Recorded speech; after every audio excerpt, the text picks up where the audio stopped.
All right, so up until this point, what we've been doing in Django is that we've just been doing CRUD in Django. So just create, read, update, and destroy. And we haven't had any sort of authentication or any security layer quite yet. And today we're going to create ourselves an app with just basic login and logout features. So the first thing I'm going to do is, and again, everything I'm doing here is on your curriculum for today. So I'm going to change my directory to the desktop just so I have something to view in the case that I want to do it. And I'm going to run Django admin start project. Let's call it my project. What's the difference between a project and an app as we wait for this to run? A project has many apps and correct. So again, a project includes many apps and an app can belong to many projects. If I list out everything on my desktop, you'll see that, oh, there's my project. Let me cd into that. And the first thing that I always want to do with every single Python project is create a virtual environment. Tell me a little bit about the power of a virtual environment and why I want to have one. Yep. With a virtual environment, you're basically setting up a thing so that the set of install libraries beyond the basic Python itself yep. is starting from a fresh slate and customizable, and all of the libraries are installed in a separate environment independent of the actual computer itself. Pretty much. So whenever we're installing things in Python, like whether it be like Django or Django extensions or IPython or any other Python like library, we don't want it to affect my entire computer. And because of that, I want to install everything within more or less like a bubble wrapper. So when I create a virtual environment, what it does is it surrounds my project with kind of like bubble wrap, and I can install everything within the virtual environment and it won't affect the rest of my computer. So the way that I create my virtual environment is doing python-m them. So it's basically saying Python, make a virtual environment called virtual environment. And you can call this whatever you want.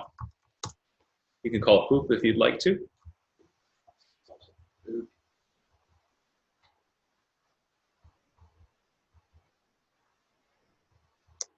If I list out everything, you'll see that I've got my manage.py file, my project over here, and then poop. This is the name of the virtual environment. So the way that I'm going to activate it is I'm going to do source, the name of the folder, the name of the virtual environment, bin activate. And this is stupid. What you'll notice to the left of this prompt over here is that there is a parentheses with the name of your virtual environment inside of it. This is how you know at this point you're within your virtual environment versus being over here where you're not inside your virtual environment. So the virtual environment is now active, and I want to hit install Django.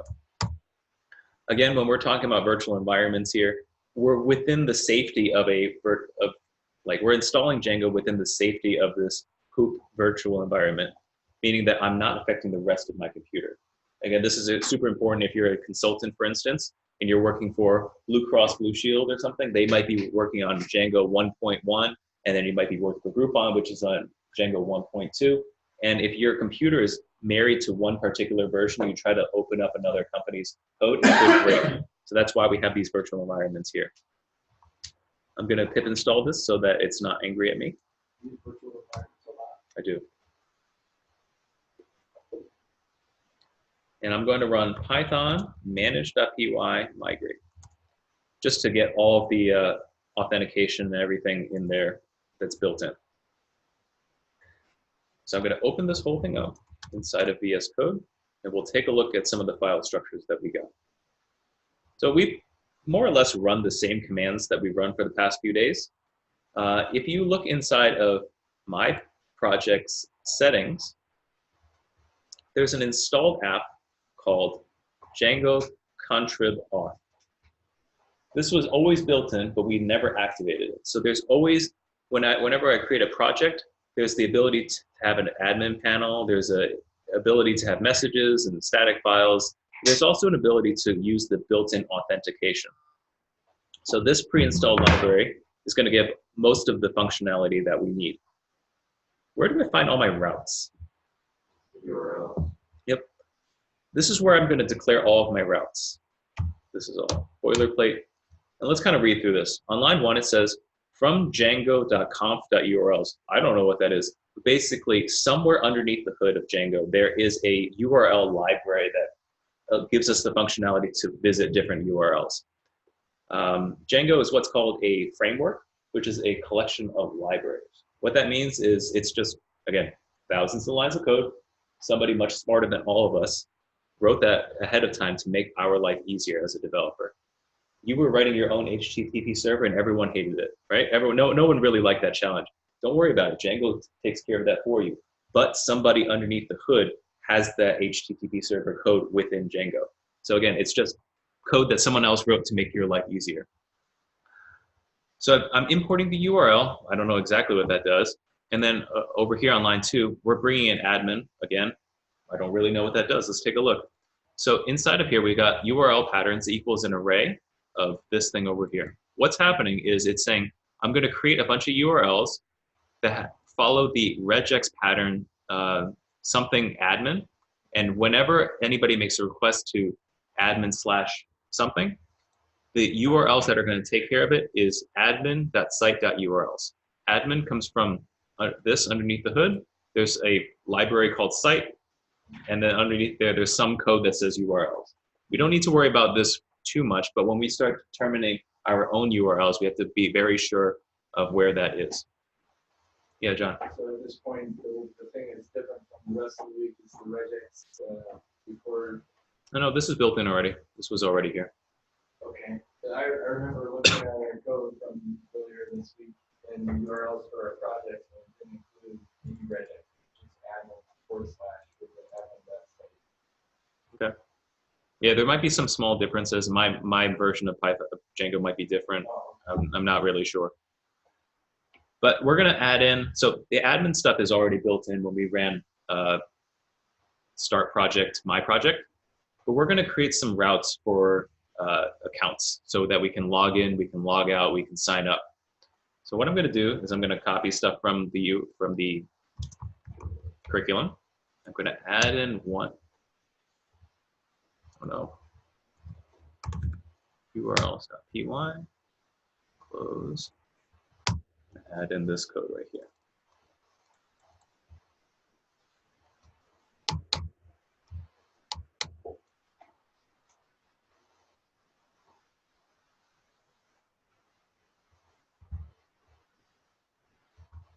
Changing just a few things.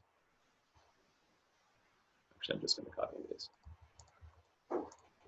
All right, so let's take a look at what we've got. Same thing as before.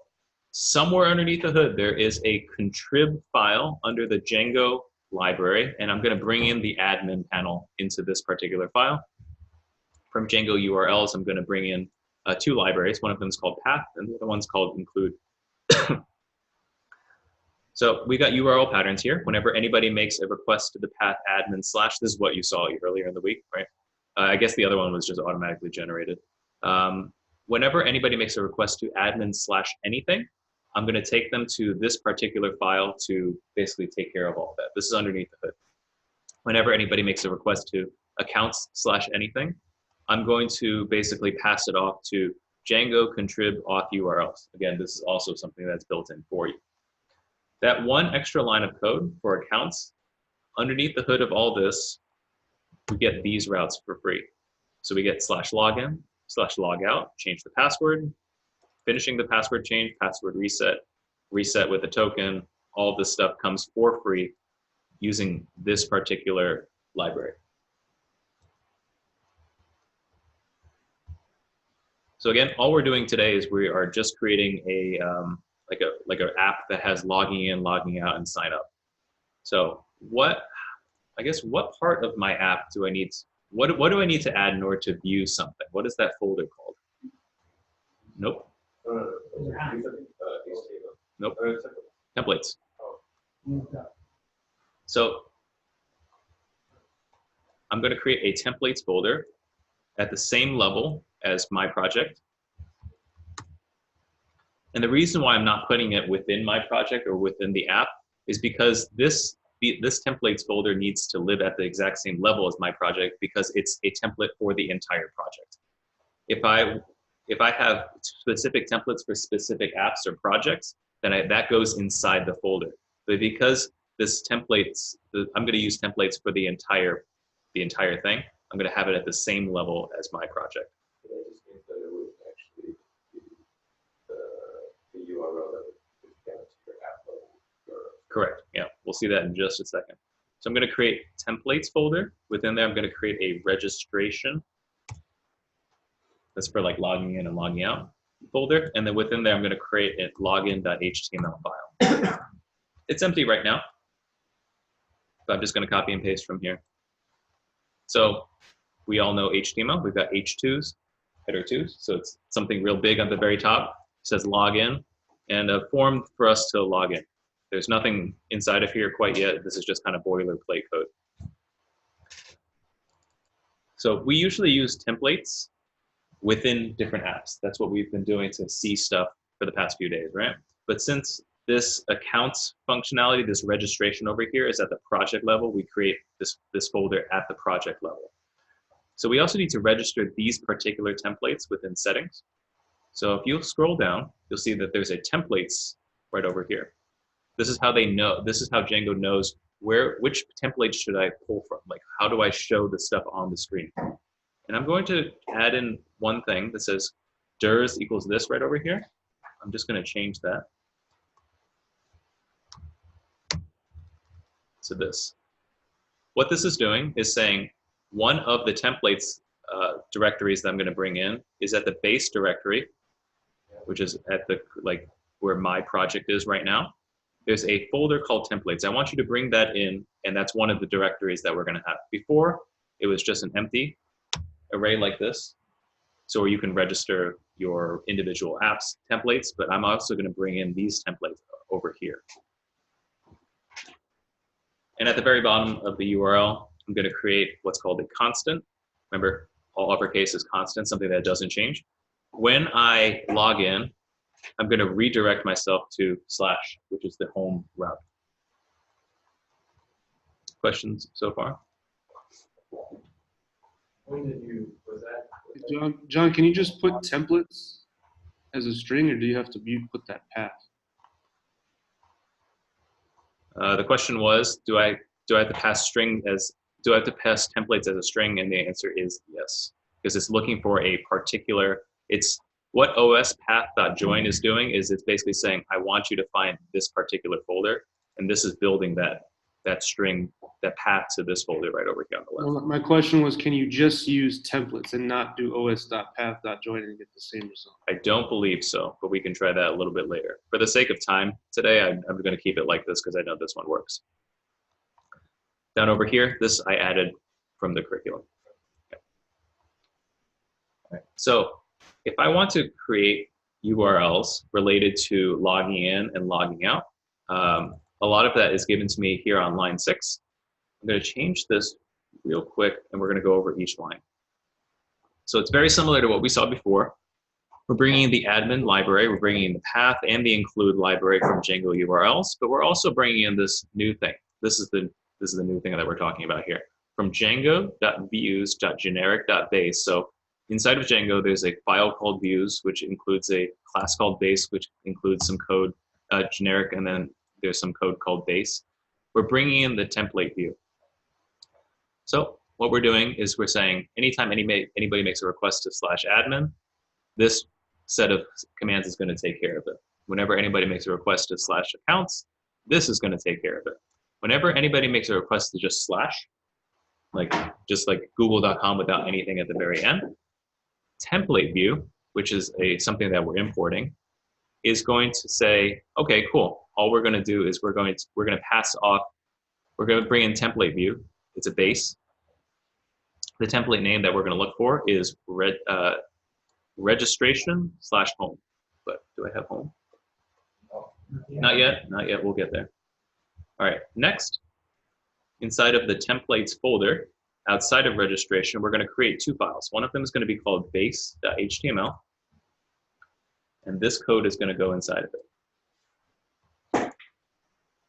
Base.html is what's called a base layout. A base layout is basically, there's code that's repeated on every single page. If I were to go to Amazon.com in incognito, you'll notice that whatever I do on Amazon, the top over here and the bottom over here are always the same. So if I click on, let's say I want to buy these Wi-Fi extenders, the same top is at the top, the same footer is at the bottom.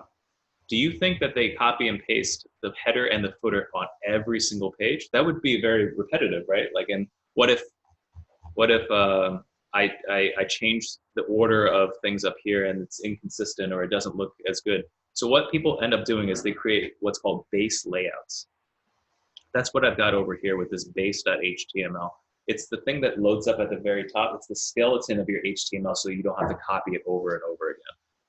So on every page, I need to declare that this is an HTML file. There's an HTML, there's a head, there's a body, and then there's closing HTML tag. If I had to type this on every page, it kind of sucks. So what I've got here instead is I've got the repetitive code, and then whenever I need to edit anything in the middle, this is where that block content starts, and then the end block. You notice that this is Python code within HTML. So if I ever wanted to overwrite the title, I'll show you that in just a second. Anytime that you want something to change, you'll have this opening curly, the parenthesis, the %, block, and then whatever thing you want to change. And then this is the content that will overwrite it, and then we end the block there. So right now there's block content, there's no content in there, and we're going to extend that in just a second. Okay, I have a question. Yep. So if you have a separate HTML file with extending the base, yep, and then it has the block title and end block there with something different from Django, yep, authentication. Correct. Let me show you that right now, actually. All right, let me split my screen side by side. I'm going to split right, and we'll take a look at base HTML and home HTML. So you'll notice that home HTML doesn't have all this HTML, the head, the body, because I don't really need that. That's something that's going to be repeated on every single page. So on line 2, it says extends base.html. It's basically saying home.html, I want to load up base.html first.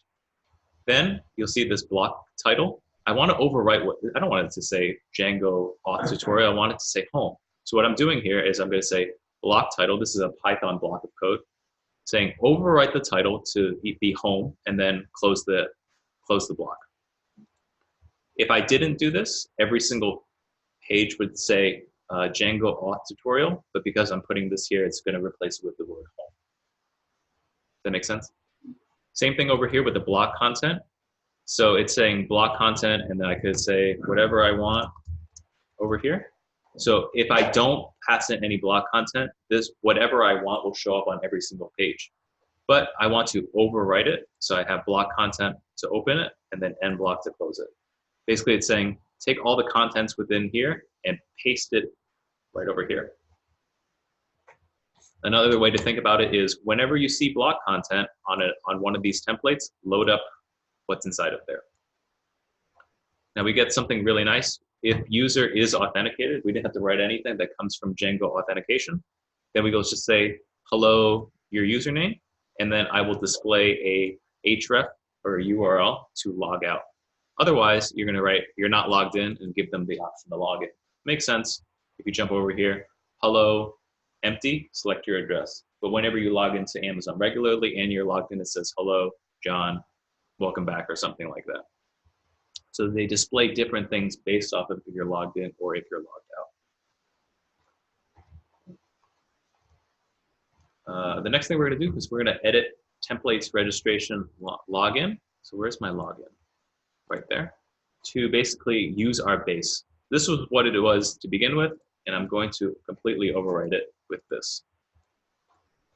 And we can just take a look at it one more time. So this is going to extend base.html, and I'm going to change the title that shows up at the very top from Django auth tutorial to login. And then inside of this block content, I'm going to have the login form that I had a little bit earlier. So it's going to load up all of this stuff, whenever it sees block content, like it says on line 6, I'm going to keep all of this form in here for them to log in. All right, so let's run the server and see if it works. All right, so I activated everything. I'm within my virtual environment. I'm going to run Python manage.py run server.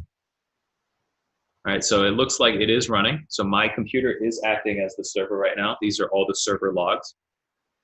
And it says, I'm living at 127.0.0.1 port 8000. 127.0.0.1 is basically localhost saying my computer. I can connect to port 8000 and you'll see everything that I want you to see. Let's go here. Localhost 8000. Template does not, oh God.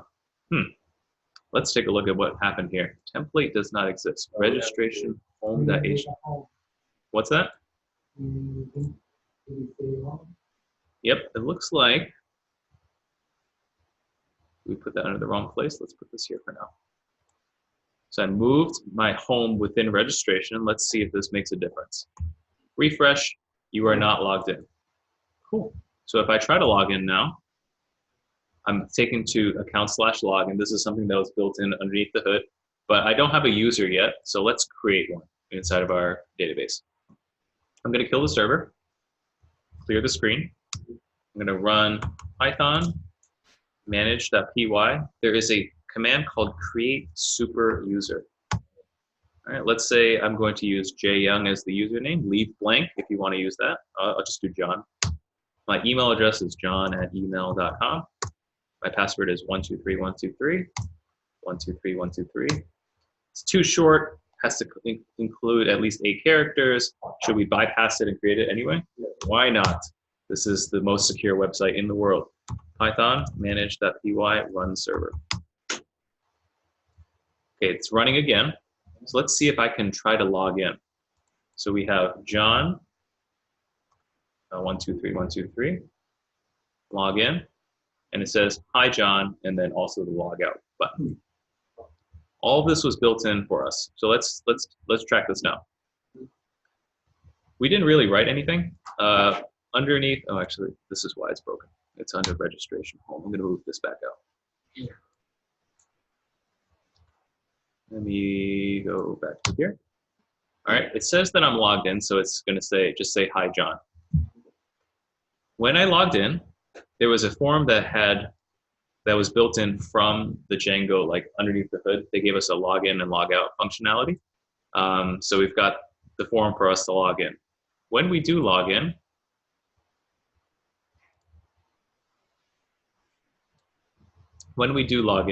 you'll notice the block title at the very top says home. I can change this to poop and refresh the page, and you'll notice that that changes to poop. If I don't have this at all, it'll change to Django auth tutorial. Django auth tutorial. Because the base will load first, and then it will pass it off to the individual HTML files to try to figure out what's actually going on. So I'll bring this back so that I have this as the home. You'll notice that when I go back to this page and I refresh, this title up here will change from Django auth tutorial to home.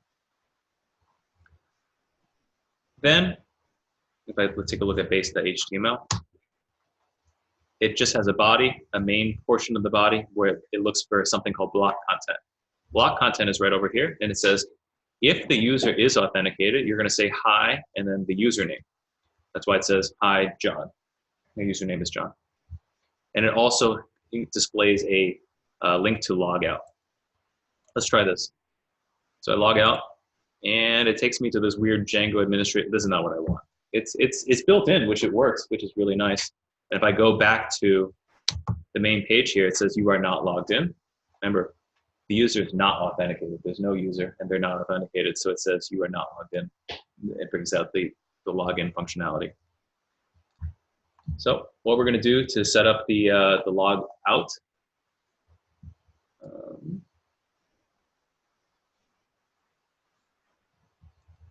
instead of using this this Django admin thing, we're just going to go into settings.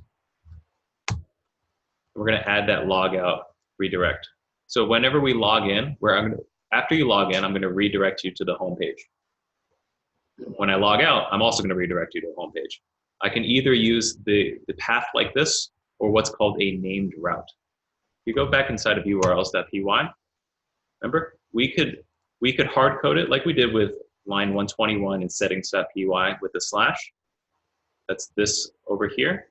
Or we can give it a name so that we can just do home.